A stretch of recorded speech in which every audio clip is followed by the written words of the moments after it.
Arseniko Setiawan. Saya dokter internship yang saat ini bertugas di Puskesmas Kejagung. Di sini saya akan menjelaskan materi tentang diabetes mellitus.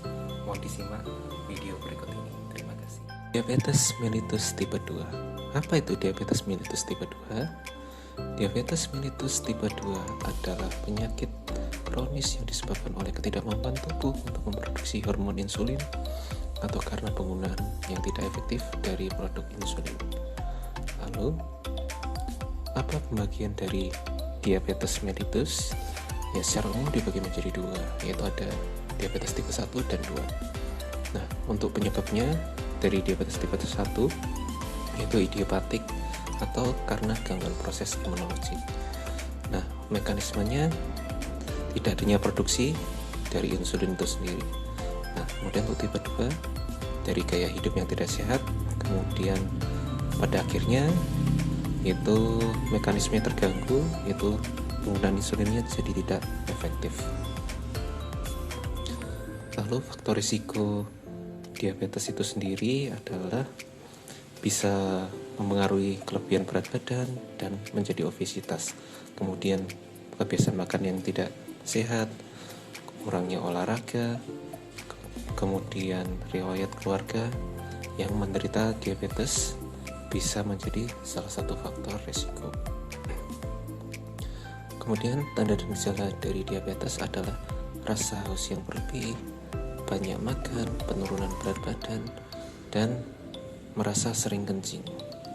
Kemudian untuk gejala tambahannya yaitu pasien merasa lemah, kesemutan pada kaki dan tangan, penglihatan kabur, luka yang sukar sembuh, gatal-gatal pada daerah kulit, riwayat melahirkan dengan berat lebih dari 4 kilo. Nah, lalu apa sih komplikasi dari diabetes itu? Bisa menjadi penyakit stroke, retinopati yang menyerang mata, kemudian bisa mengganggu pada daerah mulut, penyakit kardiovaskuler, kemudian mengalami penyakit ginjal yaitu nefropati diabetik, bisa mengalami disfungsi seksual dan neuropati diabetes. Kemudian untuk pencegahannya apa yang bisa dilakukan? Yaitu pencegahan primer, yaitu bagi yang belum terkena umumnya harus melakukan perubahan gaya hidup, itu dengan gaya hidup yang sehat.